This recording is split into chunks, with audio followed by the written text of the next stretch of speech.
रहे हैं राष्ट्रहित टीवी, आपके साथ मैं हूं अंकिता। यूपी के दो लड़कों की जोड़ी पर सियासी नजर टिकी हुई है। सूत्रों के मुताबिक लोकसभा चुनाव में मिलकर बीजेपी को परास्त करने वाली समाजवादी पार्टी और कांग्रेस में उपचुनाव को लेकर अंदरूनी झगड़ा सतह पर आ गया है। सूत्रों के मुताबिक उत्तर प्रदेश की 10 सीटों पर हो रहे उपचुनाव से कांग्रेस हाथ खींच सकती है। अगर ऐसा होता है तो ये बहुत बड़ी घटना होगी। इसकी बड़ी वजह सीटों का बंटवारा है। सूत्रों के मुताबिक समाजवादी पार्टी 9 में से केवल 2 सीटें ही कांग्रेस को देने को राजी है। ये 2 सीटें भी वो हैं जहां से कांग्रेस कभी चुनाव जीती ही नहीं। ऐसे में कांग्रेस के लिए केवल 2 सीटों पर चुनाव लड़ना उस कहावत को चरितार्थ करने वाली बात होगी कि हाथ आया पर मुंह नहीं लगा।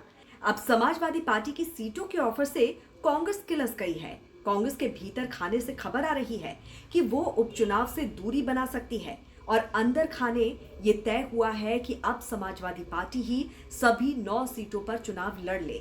समाजवादी पार्टी और कांग्रेस के बीच खटास इससे पहले हरियाणा चुनाव परिणाम के अगले ही दिन तब दिखाई पड़ी थी जब समाजवादी पार्टी ने 6 सीटों पर प्रत्याशियों का ऐलान कर दिया था। इसके बाद कांग्रेस ने भी कहा था कि ये एक तरफा ऐलान है और इस पर हमसे चर्चा नहीं की गई है। कांग्रेस उपचुनाव के लिए समाजवादी पार्टी से 9 में से 4 सीटों की मांग कर रही है, जबकि समाजवादी पार्टी ने बिना कांग्रेस को बताए पहले से ही 6 सीटों पर उम्मीदवार तय कर दिए हैं। समाजवादी पार्टी ने खैर और गाजियाबाद की सीट कांग्रेस के लिए छोड़ दी थी, जिससे कांग्रेस नाराज हो गई। सपा कांग्रेस गठबंधन ने लोकसभा चुनाव के दौरान बीजेपी को उत्तर प्रदेश में मात दी थी। इस गठबंधन ने 43 सीटों पर जीत का परचम लहराया था।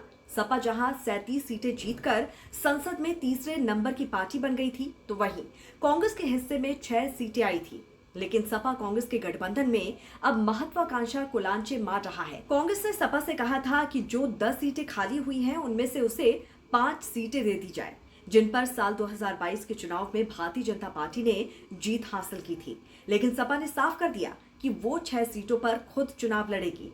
ऐसे में अब कांग्रेस के लिए उपचुनाव से दूरी बनाने के अलावा कोई चारा नहीं बचा है, क्योंकि अगर वो उपचुनाव में दोनों सीटें हार गई तो फिर 2027 के विधानसभा चुनाव में समाजवादी पार्टी के साथ सीटों के बंटवारे को लेकर दबाव नहीं बना सकेगी। तो इस पर आपकी क्या राय है, जरूर हमें बताइए कमेंट करके। जुड़े रहिए राष्ट्रहित टीवी के साथ। नमस्कार।